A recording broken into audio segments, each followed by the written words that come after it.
Nemesis.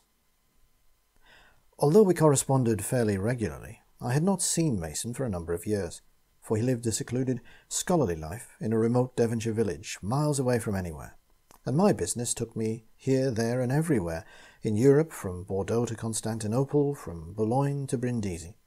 I was accordingly delighted to receive, on my return to England, an invitation to stay with him and to make his home my headquarters during my stay in the country. On the journey down from Paddington, I wondered idly if the passing years had changed him much.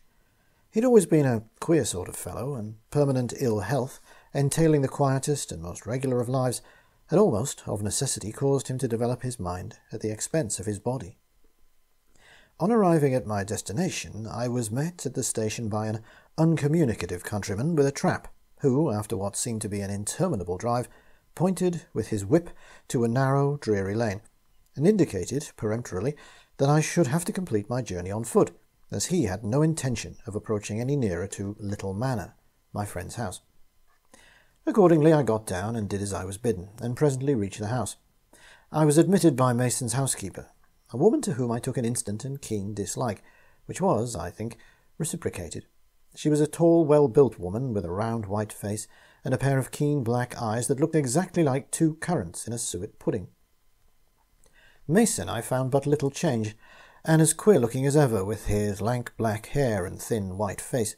He greeted me in his usual listless fashion, and informed me that he'd given up his room to me, in order that I might enjoy the sight of the moon rising above the moor.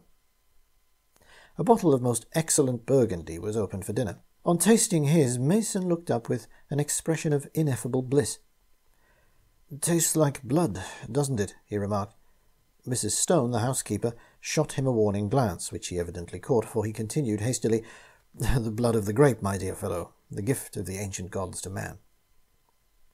Confound the man, his nauseating remark had utterly taken away my pleasure in a remarkably fine wine, and I could drink no more of it. After dinner, Mrs. Stone served us with coffee in the study, and disappeared. Mason's thoughts seemed to run constantly on blood, which ran like a scarlet thread through his conversation. Somewhat sickened, I pleaded fatigue after my long journey, and retired early to bed, determined to make my visit as short as possible. I fell asleep almost at once. The moon was streaming in through the open window, when I was awakened by the consciousness of something moving on my bed, something shapeless and soft and very cold, that crept and rolled and wallowed. It lay across my chest like a dead weight, nearly suffocating me, and there was a loathsome stench of warm blood. I sat up with a scream and shook off the incubus. A vague form, black and shapeless, slipped across the floor and out of the window, turning a white, blind face to me as it disappeared. With the intention of going down into the study and helping myself to a good, stiff dose of brandy, I opened the door and went quietly to the top of the stairs. Looking down into the darkness of the hall, I saw a procession of dark shapes that swayed as though they had no strength, streaming from the study door. Pale, ghostly faces glimmered faintly in the darkness. Suddenly they seemed to sweep through the wall as though borne on a wind, and as they went the air was filled with low moans of utter weakness and pain. I rushed down to the study. The door was closed and bolted on the inside. Putting my shoulder to it, I burst into the room. The full moon was streaming in, and I saw Mason lying dead in the armchair where I'd left him. His face was red and congested, as though he'd been suffocated. On the floor, where it had dropped from his lifeless grasp, lay a tattered book bound in old brown calf. I picked it up, and my eyes fell on a passage underlined in red ink.